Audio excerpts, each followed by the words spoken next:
সূরা বনী ইসরাঈল। রহমান রহিম আল্লাহ তাআলার নামে।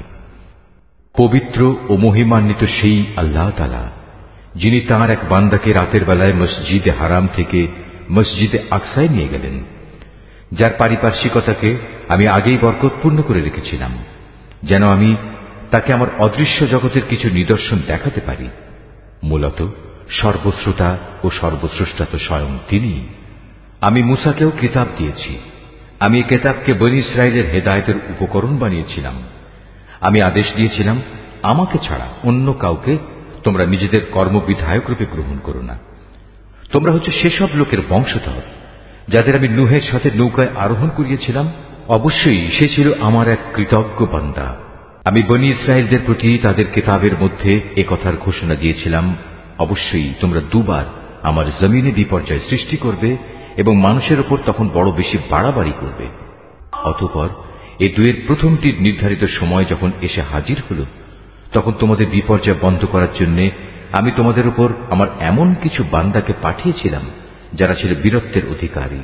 অতঃপর তারা তোমাদের ঘরে ঘরে প্রবেশ করে সবকিছুই তছনছ করে দিয়ে গেল। আর এভাবেই আমার শাস্তির প্রতিশ্রুতি কার্যকর হয়ে থাকে। অতঃপর আমি দুশমনদের উপর বিজয় দিয়ে দ্বিতীয়বার তোমাদের সুদিন ফিরিয়ে দিলাম এবং ধন সম্পদ ও সন্তান সন্ততি দিয়ে তোমাদের আমি সাহায্য করলাম। সর্বোপরি এ জনপদে আমি তোমাদের সংখ্যাগরিষ্ঠ করলাম। যদি তোমরা কোনো ভালো কাজ করে থাকো, তা করেছ একান্তভাবে তোমাদের নিজেদের জন্য। অপরদিকে তোমাদের কেউ যদি কোনো মন্দ কাজ করে থাকো, তার দায়িত্ব একান্তভাবে তার নিজের। অতঃপর যখন আমার দ্বিতীয় প্রতিশ্রুতির সময় হাজির হল, তখন আমি আর এক দলকে তোমাদের মোকাবেলার জন্য পাঠিয়েছিলাম, যেন তারা তোমাদের মুখমণ্ডল কালিমাচ্ছন্ন করে দেয়। যেমন করে প্রথমবার এ ব্যক্তিরা মসজিদে আকসায় প্রবেশ করেছে এবং এর প্রচুর ক্ষতি সাধন করেছে, আবারও যেন তারা মসজিদে প্রবেশ করতে পারে এবং যে যে জিনিসের উপর তারা অধিকার জমাতে পারে তাই যেন তারা ধ্বংস করে দিতে পারে। সম্ভবত এর মাধ্যমে আল্লাহ তাআলা তোমাদের উপর অনুগ্রহ করবেন। আর তোমরা যদি আবার বিদ্রোহের দিকে ফিরে যাও, তাহলে আমিও আমার শাস্তির পুনরাবৃত্তি করব। আর আমি তো কাফেরদের জন্য জাহান্নামকে তাদের চির কারাগারে পরিণত করে দেখেছি। অবশ্যই এ কোরআন এমন এক পথের দিকে নির্দেশনা দেয় যা অতি সরল ও মজবুত, এবং যেসব ইমানদার মানুষ নেক আমল করে, এ কিতাব তাদের এ সুসংবাদ দেয় যে তাদের জন্য আল্লাহর কাছে এক মহাপুরস্কার রয়েছে। অপরদিকে যারা পরকালে বিশ্বাস করে না, আমি তাদের জন্য এক কঠিন আযাব প্রস্তুত করে রেখেছি। আর মানুষ যেভাবে নিজের জন্য না বুঝে অকল্যাণ কামনা করে, তেমনি সে তার নিজের জন্য বুঝে সুঝে কিছু কল্যাণও কামনা করে। আসলে মানুষ কাঙ্ক্ষিত বস্তুর জন্য এমনিই তাড়াহুড়ো করে। আমি রাত ও দিনকে আমার কুদরতের দুটো নিদর্শন বানিয়ে রেখেছি। অতঃপর রাতের নিদর্শন আমি বিলীন করে দিয়েছি এবং দিনের নিদর্শনকে আমি করেছি আলোকময়, যাতে করে এর আলোতে তোমরা তোমাদের মালিকের রিজিক সংগ্রহ করতে পারো। সর্বোপরি তোমরা এর মাধ্যমে বছরের গণনা ও এর হিসাবও জানতে পারো।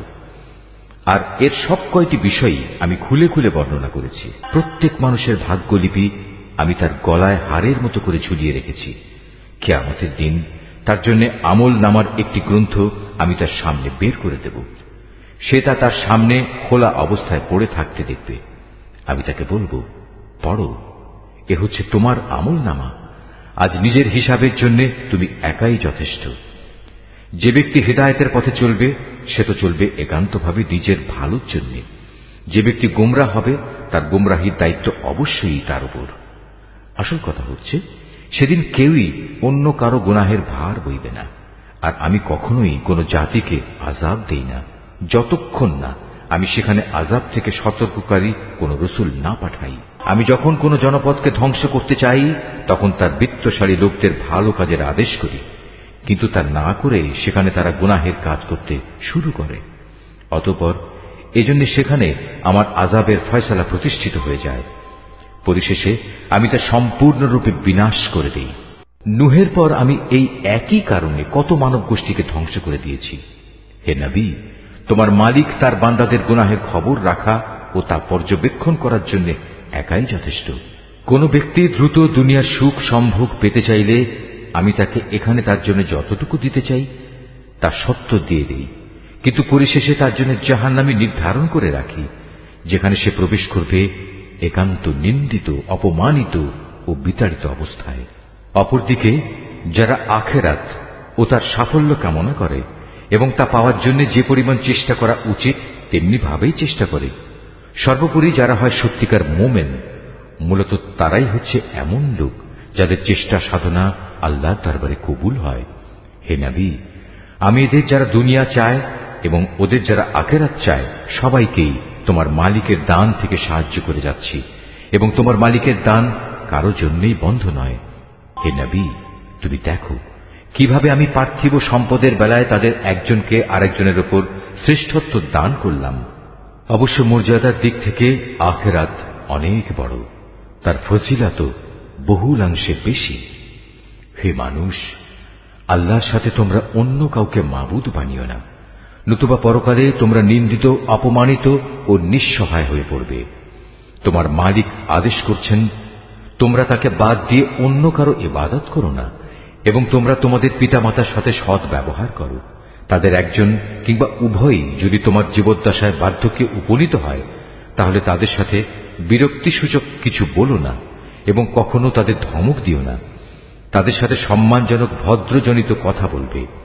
অনুকম্পায় তুমি ওদের প্রতি বিনয় অবনত থেকো এবং বলো, হে আমার মালিক, ওদের প্রতি ঠিক সেভাবেই তুমি দয়া করো যেমনি করে শৈশবে ওরা আমাকে লালন পালন করেছিল। আসলে তোমাদের মালিক তোমাদের মনের ভিতরে যা আছে তা ভালো করেই জানেন। তোমরা সত্যিই যদি ভালো মানুষ হয়ে থাকো, তাহলে আল্লাহ তাআলা তা মাফ করে দেবেন। কেননা যারা তওবা করে তিনি তাদের গুনাহ মাফ করে দেন, আত্মীয় স্বজনকে তাদের যথার্থ পাওনা আদায় করে দেবে, অভাবগ্রস্ত এবং মুসাফিরদেরও তাদের হক আদায় করে দেবে। কখনো অপব্যয় করো না। অবশ্যই অপব্যয়কারীরা হচ্ছে শয়তানের ভাই, আর শয়তান হচ্ছে তার মালিকের প্রতি বড়ই অকৃতজ্ঞ। যদি তোমাকে কখনো এ হকদারদের বিমুখ করতেই হয় এ কারণে যে তাকে দেওয়ার মতো সম্পদ তোমার কাছে নেই এবং তুমি তোমার মালিকের কাছ থেকে অনুগ্রহ কামনা করছো, যা পাওয়ার তুমি আশাও রাখো, তাহলে একান্ত নম্রভাবে তাদের সাথে কথা বলো। কখনো নিজের ব্যয়ের হাত গর্দানের সাথে বেঁধে রেখো না, যাতে কার কোনো প্রকাশ পায়, আবার তা সম্পূর্ণ খুলেও রেখো না, অন্যথায় বেশি খরচ করার কারণে তুমি নিন্দিত, নিঃস্ব হয়ে যাবে। তোমার মালিক যাকে চান তার রিজিক বাড়িয়ে দেন, আবার যাকে চান তাকে তা কম করে দেন। অবশ্যই তিনি তার বান্দাদের প্রয়োজন সম্পর্কে ভালোভাবেই জানেন এবং তাদের অবস্থাও তিনি দেখেন। তোমরা তোমাদের সন্তানদের কখনো দারিদ্র্যের ভয়ে হত্যা করো না। আমি যেমন তাদের রিজিক দান করি, তেমনি তোমাদেরও কেবল আমিই রিজিক দান করি। রিজিকের ভয়ে তাদের হত্যা করা হবে অবশ্যই একটি মহাপাপ। তোমরা ব্যভিচারের ধারে কাছেও যেও না। নিঃসন্দেহে এ হচ্ছে একটি অশ্লীল কাজ এবং নিকৃষ্ট পথ। কোন জীবনকে অন্যায়ভাবে হত্যা করো না, যা আল্লাহ তাআলা হারাম করেছেন। যে ব্যক্তিকে অন্যায়ভাবে হত্যা করা হয়, আমি তার উত্তরাধিকারীকে এ অধিকার দিয়েছি, সে চাইলে রক্তের বিনিময় দাবি করতে পারে, তবে সে যেন হত্যার প্রতিশোধ নেয়ার ব্যাপারে বাড়াবাড়ি না করে, কেননা হত্যার মামলায় যে ব্যক্তি মজলুম তাকেই সাহায্য করা হবে। এতিমদের মাল সম্পদের কাছেও যেও না, তবে এমন কোন পন্থায় যা এতিমের জন্য উত্তম বলে প্রমাণিত হয় তা বাদে, যতক্ষণ পর্যন্ত সে এতিম তার বয়প্রাপ্তির পর্যায়ে উপনীত হয় এবং তোমরা এদের দেয়া যাবতীয় প্রতিশ্রুতি মেনে চলো, কেননা কিয়ামতের দিন এ প্রতিশ্রুতির ব্যাপারে তোমাদের জিজ্ঞাসাবাদ করা হবে। কোনো কিছু পরিমাপ করার সময় মাপ কিন্তু পুরোপুরিই করবে, আর ওজন করার জিনিস হলে দাঁড়িপাল্লা সোজা করে ধরবে। লেনদেনের ব্যাপারে এই হচ্ছে উত্তম পন্থা এবং পরিণামের দিক থেকে এটাই হচ্ছে উৎকৃষ্ট। যে বিষয়ে তোমার কোনো জ্ঞান নেই, অযথা তার পেছনে পড়ো না, কেননা কিয়ামতের দিন কান, চোখ ও অন্তর এ সব কয়টির ব্যবহার সম্পর্কে তাকে জিজ্ঞেস করা হবে। আল্লাহর জমিনে কখনোই দম্ভ ভরে চলো না, কেননা যতই অহংকার করো না কেন, তুমি কখনোই জমিন বিদীর্ণ করতে পারবে না, আর উচ্চতায়ও তুমি কখনো পর্বত সমান হতে পারবে না। হে নবী, এগুলো সবই খারাপ কাজ। এর মন্দ দিকগুলো তোমার মালিকের কাছে একান্ত ঘৃণিত। তোমার মালিক ওহির মাধ্যমে যে প্রজ্ঞা দান করেছেন এ হচ্ছে তার অন্তর্ভুক্ত, যা তোমার মালিক ওহির মাধ্যমে তোমার কাছে পাঠিয়েছেন। তুমি আল্লাহর সাথে অন্য আর কাউকে মাবুদ বানাবে না, অন্যথায় তুমি নিন্দিত, অপমানিত ও আল্লাহর অনুগ্রহ থেকে বঞ্চিত হয়ে জাহান্নামে নিক্ষিপ্ত হবে। এটা কেমন কথা? তোমাদের মালিক তোমাদের জন্য নির্ধারিত করেছেন পুত্র সন্তান আর নিজ ফেরেশতাদের কন্যা হিসেবে গ্রহণ করে নিয়েছেন। তোমরা সত্যিই আল্লাহ তাআলা সম্পর্কে একটা জঘন্য কথা বলে বেড়াচ্ছ। আমি কোরআনে এ কথাগুলো সবিস্তার বর্ণনা করেছি যাতে করে তারা এর থেকে কিছু শিক্ষা গ্রহণ করতে পারে, কিন্তু এ বিষয়টি তাদের ঈমানের প্রতি বিদ্বেষ ছাড়া আর কিছুই বাড়াল না। হে নবী, এদের তুমি বলো, যদি আল্লাহর সাথে আরো মাবুদ থাকত যেমন করে এ মুশরিক লোকেরা বলে, তাহলে অবশ্যই তারা এতদিনে আরশের মালিকের কাছে পৌঁছার একটা পথ বের করে নিত। মূলত এরা আল্লাহ তাআলা সম্পর্কে যা কিছু অবান্তর কথাবার্তা বলে, তিনি তার চেয়ে অনেক পবিত্র, অনেক মহিমান্বিত।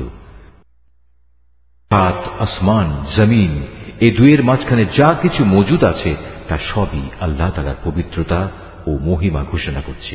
সৃষ্টিলোকে কোনো একটি জিনিসই এমন নেই যা তার প্রশংসা, পবিত্রতা ও মাহাত্ম্য ঘোষণা করে না, কিন্তু তাদের পবিত্রতা ও মহিমা ঘোষণা তোমরা অনুধাবন করতে পারো না। অবশ্যই তিনি একান্ত সহনশীল ও ক্ষমাপরায়ণ। হে নবী, যখন তুমি কোরআন পাঠ করো তখন তোমার ও যারা পরকালের উপর বিশ্বাস করে না তাদের মাঝে আমি একটি প্রচ্ছন্ন পর্দা এঁটে দেই। আমি তাদের অন্তরের উপর এক ধরনের আবরণ রেখে দিই, ওদের কানে এনে দিই বধিরতা, যাতে করে ওরা তা উপলব্ধি করতে না পারে। তাই তুমি দেখবে যখন তুমি কোরআনে এক আল্লাহ তাআলার কথা স্মরণ করতে থাকো তখন তারা তোমার কাছ থেকে সরে পড়ে। আমি ভালো করেই জানি যখন ওরা কান পেতে তোমার কথা শোনে, তখন ওরা কান পেতে কি কথা শোনে আমি এও জানি।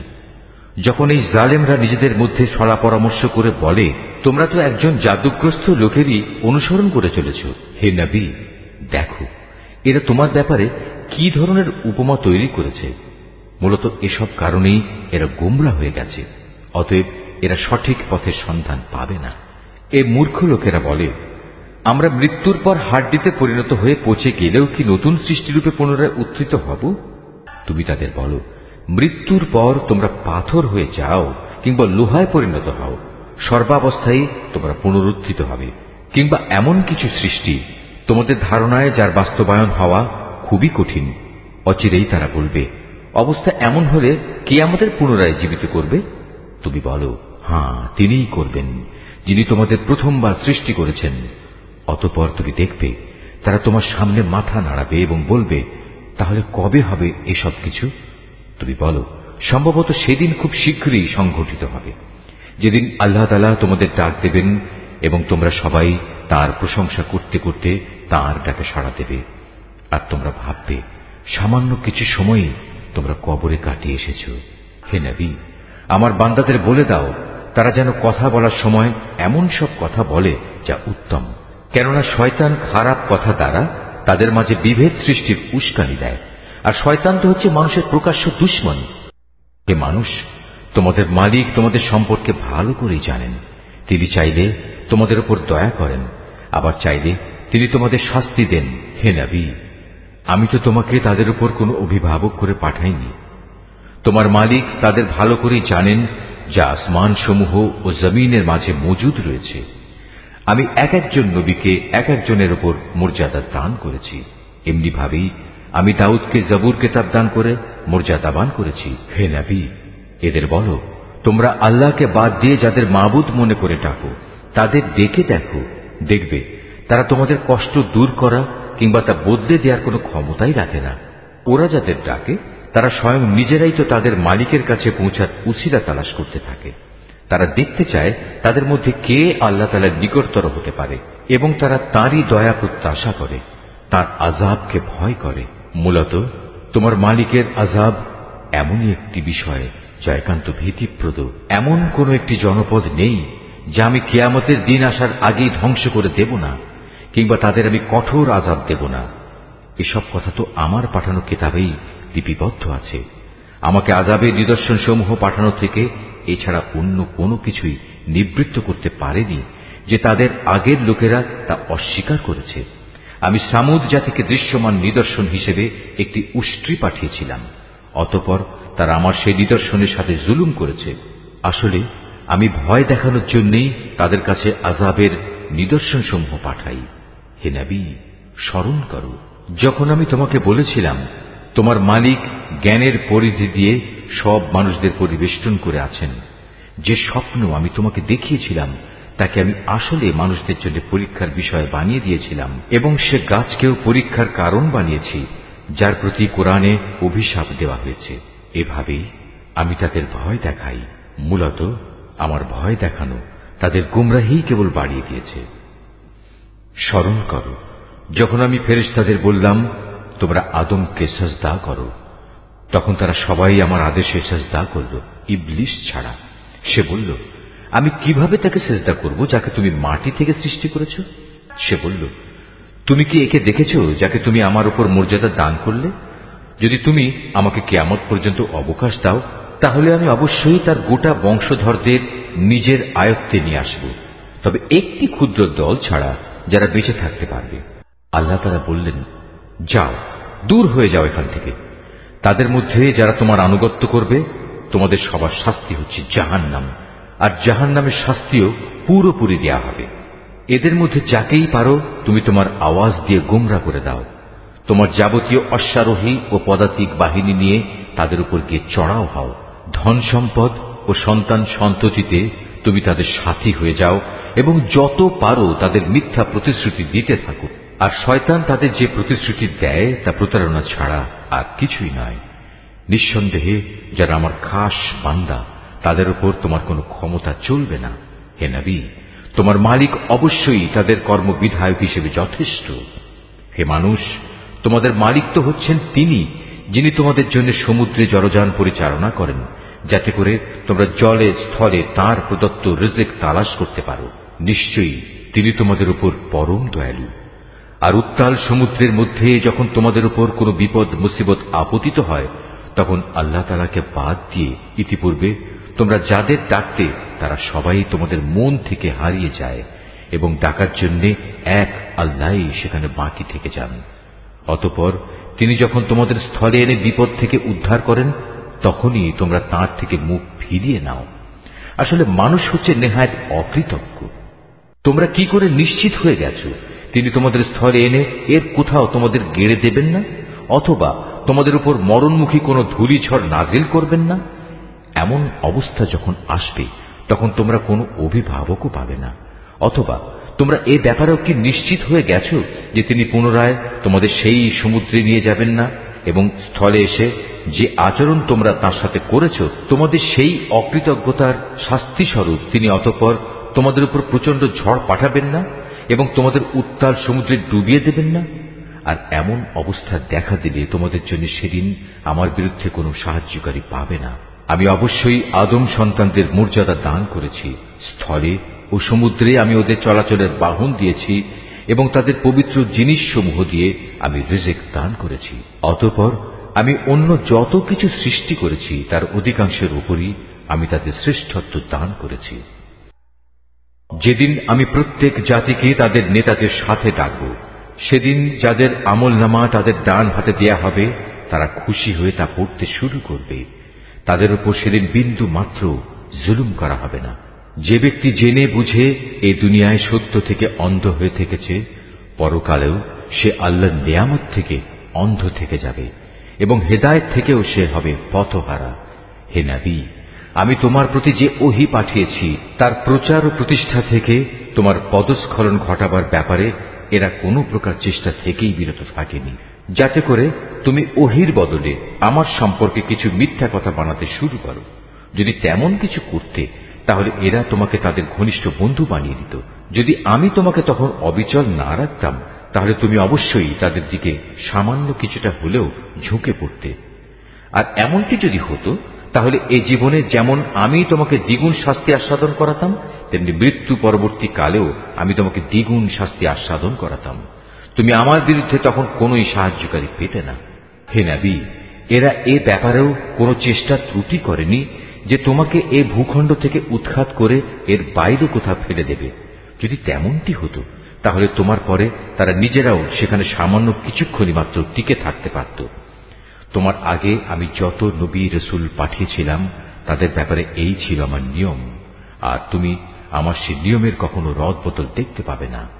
হে নবী, সূর্য ঢলে যাওয়ার পর থেকে রাতের অন্ধকার পর্যন্ত সময়ের ভেতর নামাজ প্রতিষ্ঠা করবে এবং ফজরের সময় কোরআন তেলাওয়াত জারি রাখবে। অবশ্য ফজরের কোরআন তেলাওয়াত সহজেই পরিলক্ষিত হয়। রাতের কিছু অংশে তাহাজ্জুদ নামাজ প্রতিষ্ঠা করো, এটা তোমার জন্য ফরজ নামাজের অতিরিক্ত একটা নামাজ। আশা করা যায় তোমার মালিক এর বরকত দ্বারা তোমাকে প্রশংসিত মর্যাদায় প্রতিষ্ঠিত করবেন। তুমি বলো, হে আমার মালিক, যেখানেই আমাকে নিয়ে যাও না কেন তুমি আমাকে সত্যের সাথে নিয়ে যাও, এবং যেখান থেকেই আমাকে বের করো না কেন সত্যের সাথেই বের করো, এবং তোমার কাছ থেকে আমার জন্য একটি সাহায্যকারী রাষ্ট্রশক্তি প্রদান করো। তুমি ঘোষণা দাও, সত্য এসে গেছে এবং মিথ্যা চিরতরে বিলুপ্ত হয়ে গেছে। অবশ্য মিথ্যাকে বিলুপ্ত হতেই হবে। আমি কোরআনে যা কিছু নাজিল করি তা হচ্ছে ঈমানদারদের জন্য তাদের রোগের উপশমকারী ও রহমত, কিন্তু এ সত্ত্বেও তা জালেমদের জন্য ক্ষতি ছাড়া আর কিছুই বৃদ্ধি করে না। যখন আমি মানুষদের উপর কোন রকম অনুগ্রহ করি তখন তারা কৃতজ্ঞতার বদলে আমার দিক থেকে মুখ ফিরিয়ে নেয় এবং নিজেকে দূরে সরিয়ে নিয়ে যায়। আবার যখন কোন রকম কষ্ট মুসিবত তাকে স্পর্শ করে তখন সে একেবারে নিরাশ হয়ে পড়ে। নবী, এতে তুমি বলো, প্রত্যেক ব্যক্তি নিজ প্রকৃতির উপর কাজ করে যাচ্ছে, অতঃপর তোমাদের মালিক ভালো করে জানেন কে সঠিক পথের উপর রয়েছে। হে নবী, এরা তোমার কাছে জানতে চায় রূহ কি জিনিস। তুমি এদের বলো, রূহ হচ্ছে আমার মালিকের আদেশ সম্পর্কিত একটি বিষয়। আসলে সৃষ্টি রহস্য সম্পর্কে তোমাদের যা কিছু জ্ঞান দেয়া হয়েছে তা নিতান্ত কম। তারপরেও আমি তোমার প্রতি যে কতটুকু ওহী পাঠিয়েছি, যদি আমি চাইতাম তা অবশ্যই তোমার উপর থেকে প্রত্যাহার করে নিতে পারতাম, আর তেমন কিছু হলে তুমি আমার মোকাবেলায় কোনোই সাহায্যকারী পেতে না। কিন্তু এটা হচ্ছে তোমার মালিকের একান্ত দয়া, এতে কোনো সন্দেহ নেই। তোমার উপর তার অনুগ্রহ অনেক বড়।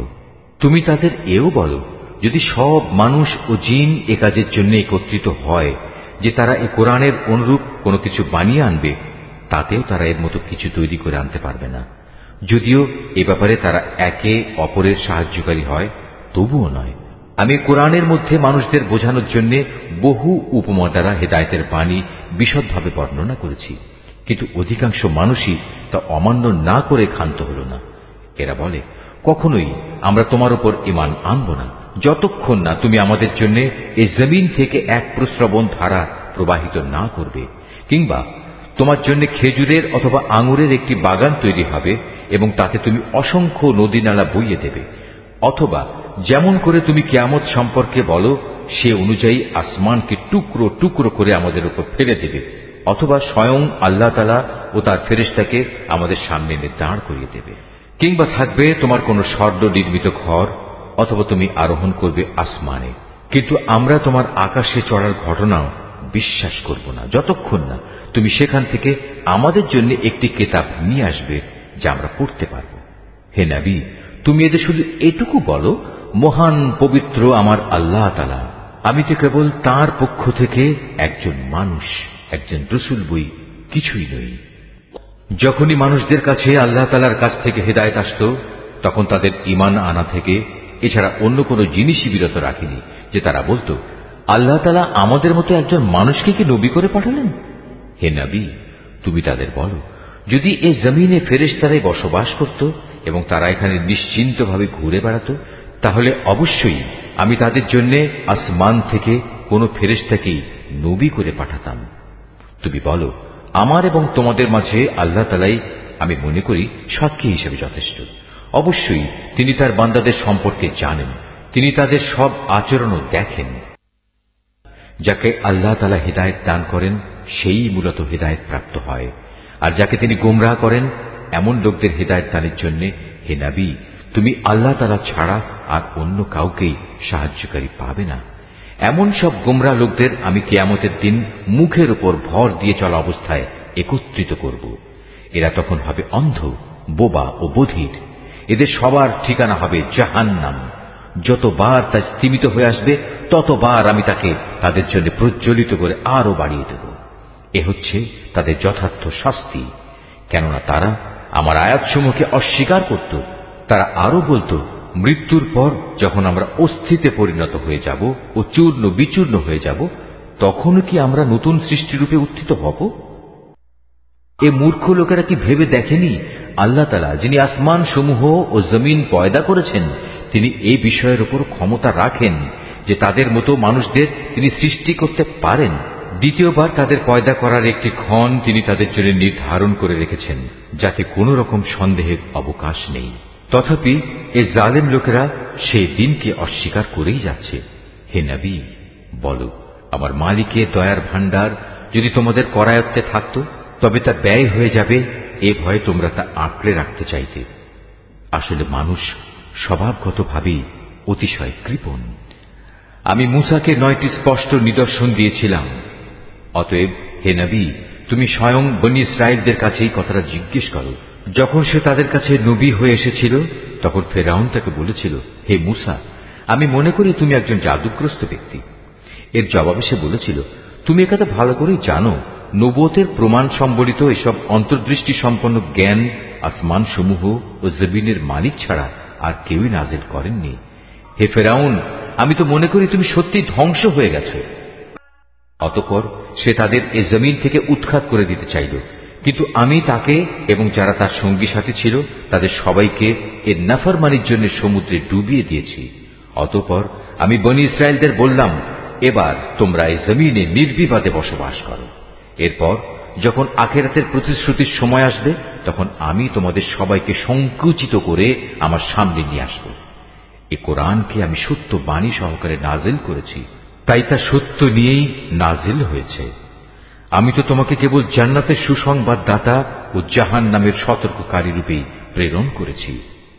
এই আয়াতটি যিনি তেলাওয়াত করবেন এবং যিনি এই আয়াতটির তেলাওয়াত শুনবেন, তাদের সবাইকে এখানে একটি সাজদা আদায় করতে হবে। এটা ওয়াজিব। আমি কোরআনকে ভাগে ভাগে বিভক্ত করে দিয়েছি, যাতে করে তুমিও ক্রমে ক্রমে তা মানুষদের সামনে পড়তে পারো, আর এ কারণেই আমি তা পরপর নাজিল করেছি। হে নবী, তুমি বলো, তোমরা এ কোরআনকে মানো কিংবা না মানো, তাতে এর মর্যাদা মোটেই ক্ষুণ্ণ হবে না। যাদের এর আগে আসমানি কিতাবের জ্ঞান দেয়া হয়েছে, তাদের অবস্থা হচ্ছে, যখনই তাদের সামনে এটি পড়া হয়, তারা নিজেদের মুখের উপর সাজদায় লুটিয়ে পড়ে। তখন তারা বলে, আমাদের মালিক পবিত্র, অবশ্যই আমাদের মালিকের ওয়াদা পরিপূর্ণ হবে। আর তারা কাঁদতে কাঁদতে মুখের উপর ভূমিতে লুটিয়ে পড়ে। মূলত এ কোরআন তাদের বিনয়েই বৃদ্ধি করে। তুমি আরো বলো, তোমরা আল্লাহ তাআলাকে আল্লাহ বলে ডাকো কিংবা রহমান, তোমরা যে নামেই তাকে ডাকো, তার সব কটি নামই উত্তম। হে নবী, চিৎকার করে নামাজ পড়ো না, আবার অতিশয় ক্ষীণভাবেও নয়, বরং নামাজ পড়ার সময় এ দুয়ের মধ্যবর্তী পন্থা অবলম্বন করো। তুমি আরো বলো, সকল প্রশংসা আল্লাহ তাআলার জন্য, যিনি কখনো কোনো সন্তান গ্রহণ করেননি, তার সার্বভৌমত্বে কারোই কোনো অংশীদারিত্ব নেই। তিনি কখনো দুর্দশাগ্রস্তও হন না যে তার কোনো অভিভাবকের প্রয়োজন হয়। তিনি সব কিছুর ঊর্ধ্বে। তুমি শুধু তাঁরই মাহাত্ম্য ঘোষণা করো, পরমতম মাহাত্ম্য।